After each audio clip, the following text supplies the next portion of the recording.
xuân nú nó chè của xuân nú chè của dư ý nhiều ly do dọ nó có sự mà nó của yo này nó một khổng nó chè của yo dư ý nhiều gió rồi chả của nó một khổng là chè lên ly thì cũng sự lấy dư của chồng nó cho nó tụi nó phải năm ba nữa cho nó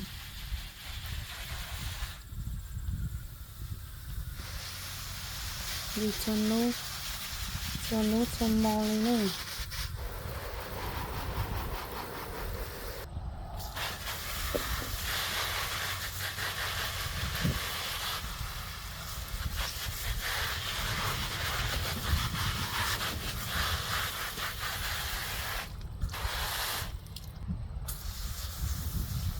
cho có gió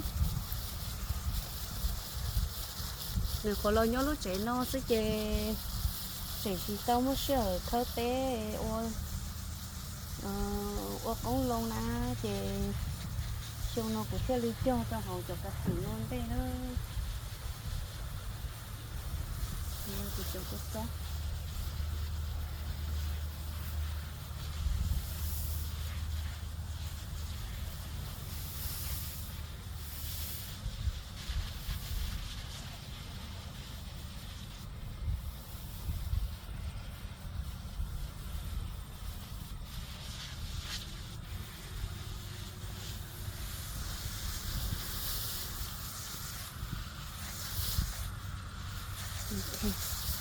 còn nó tôi vừa lên nó mốt cậu chia chè mà đi mùi dư rất sẽ yang sáng trà trong đà của chụp ban trà người dân trà cá chè đó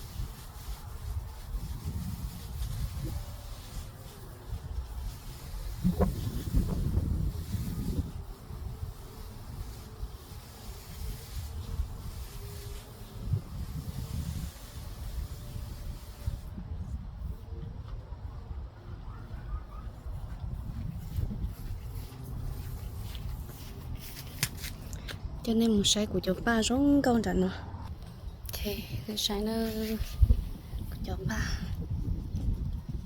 thơ chung là nhau lúc trẻ nó sẽ kì chỉ tao không cho ban đầu dạo chỉ cho lấy mình chỉ đi nó sức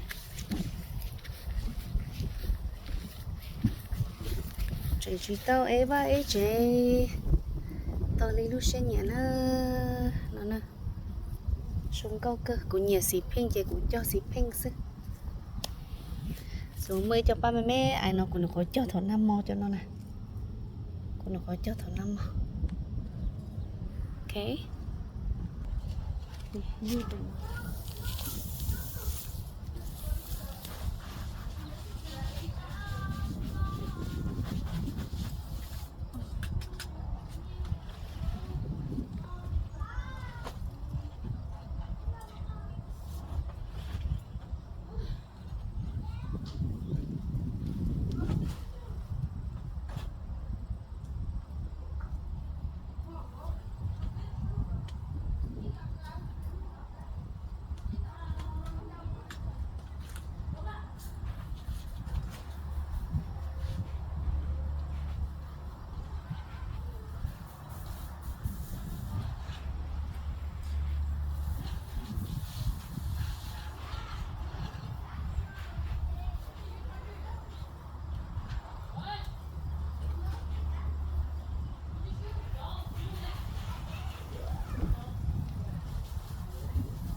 thì nó chỉ dư phải nó vô cụ cho cụ tư đó cái kia nó chỉ cụ cho bún chả ủa đó xí mà lư lòng nó chỉ cụ chỉ lấy nó chỉ cụ thế đi có phải phải nó chỉ cụ thế đi cho nó xem đi chế nó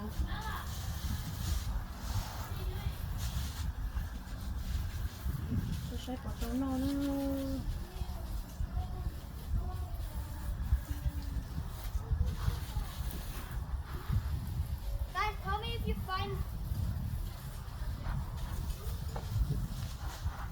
Hello. Hello. Hello, baby. Mommy, you find a great sweater. Mom, come help you. You can go live now. I can walk with the pants. Tên đó, hả? Ok. Nhưng tên của cụ cả chỉ muốn mua khổng ấy. Nhưng mà đi phá cũng như đen. Như sau. Tính kiểu nó ok. Có phá to nẻo thế nhỏ.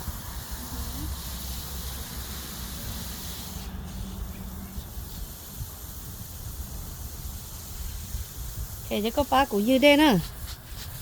Có ba của dư đê của giờ mua khủng nữa. Ok. Bye bye. Bye bye. You're gonna leave me out here? Dạ, có dư đê tay có mua mà.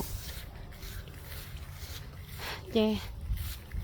Cho cụ bé cho ba Rose bé nam bạn sẽ chị. Ta lô chỉ phải mua khủng lô. Chụp bé cho ba nó sẽ.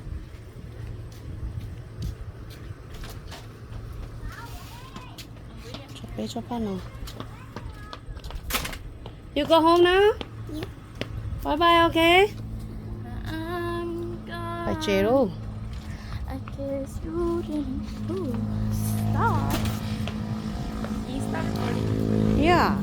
Mom, look, that's how you do it.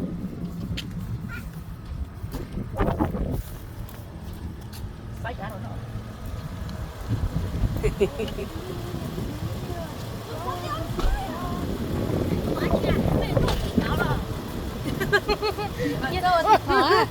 Dạ.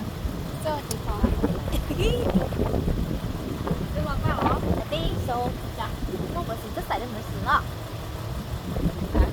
Chỉ xài cho iPad nè. Ồ, nhưng mà nó còn mấy nó. Dạ. Phải đo luôn. Cái này quá chứ nè. Cái là mua chuyện á à. Ồ, mua chuyện mua thâu cái nhé, ta kỳ lửa thâu cái nhé nè, để một thâu nè. Sao thế nào? Phải thâu được cái nhé lo à. Không có chứ. Bỏ tờ lũ trẻ thông qua một bộ trẻ. Để clear contraction từ cổ cân cả bị cả. Thì mình sẽ chỗ cho những ông sau khi nhé. Sau đó là lũ cho ta kia. Con lần rõ. Dạ. Sau đó là lũ cho ai ta kia. Đầu tiên tàu bắn. Của bạn không nhìn. Có cái câu hỏi bao nhiêu? Nhưng là không. Mà tới rồi nó nhỏ nó. Ôi dồi. Ok, lấy không à? Ok, vậy nè. Mà khí gắn lá cho mami. Muốn nhảy nó gắn lá có khí đâu mami. Mami ở dư. Bé cho ba bị nó chỉ ba tôi tao. Cho nó cho ba Rose. Ba Rose gì nè. Bé nói chỉ cho lấy chán tu chỉ trong cái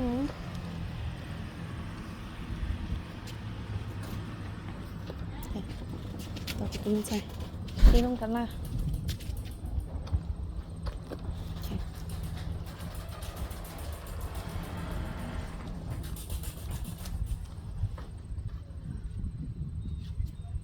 giờเขาไปnói giờ tao muốn khai trả nữa giờ tao cá lú nó chủ đề nó mà như bé cho nó vì tiền bé cho nó xảy rằng nó chỉ cho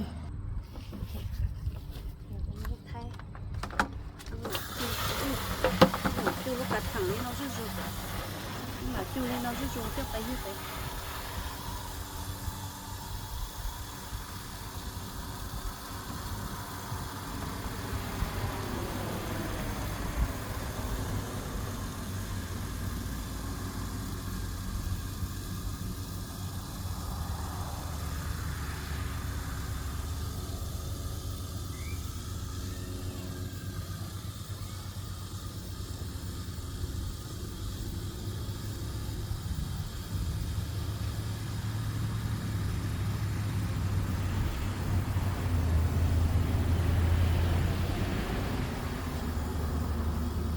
lúc sau mà củaยี่to còn nó bóng của mà tôi như cái gì mà giờ tên nó của giờ lo một khổng đi nó nữa chị của giờ chủ tàu yêu anh tê của chị yêu anh tê đi nó chị chỉ cũng một khổng chị lên lì chị của chị lái lo dữ thế nữa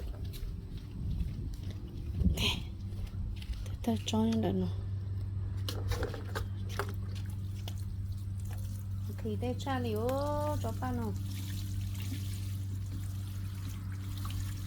thì cho lấy chẳng đâu nè nhưng như cho ta kỳ thế nhưng như cho mò liếu đó chỉ cho lấy chẳng đâu về nó chỉ rong á tôi ở tôi chỉ o cho nó cho ba nó kỳ chứ hồ chúng tôi ỉa chúng ta liếu cho ba rồi ý cho cả vô chỉ châu đồ là để hả lúc cả thằng cho xa chậu thì cho ba chỉ châu thì vô bé cho ba bé lúc cả thằng cho vô chỉ cho lấy chăn tu là chạy chỉ trong cao á nào bá đi That's what happened to me one time. ừ ok hiệp ba ta chê bài chế lô bài chế bài ba một khủng lô ok mà xin chế đua lưỡi rau nữa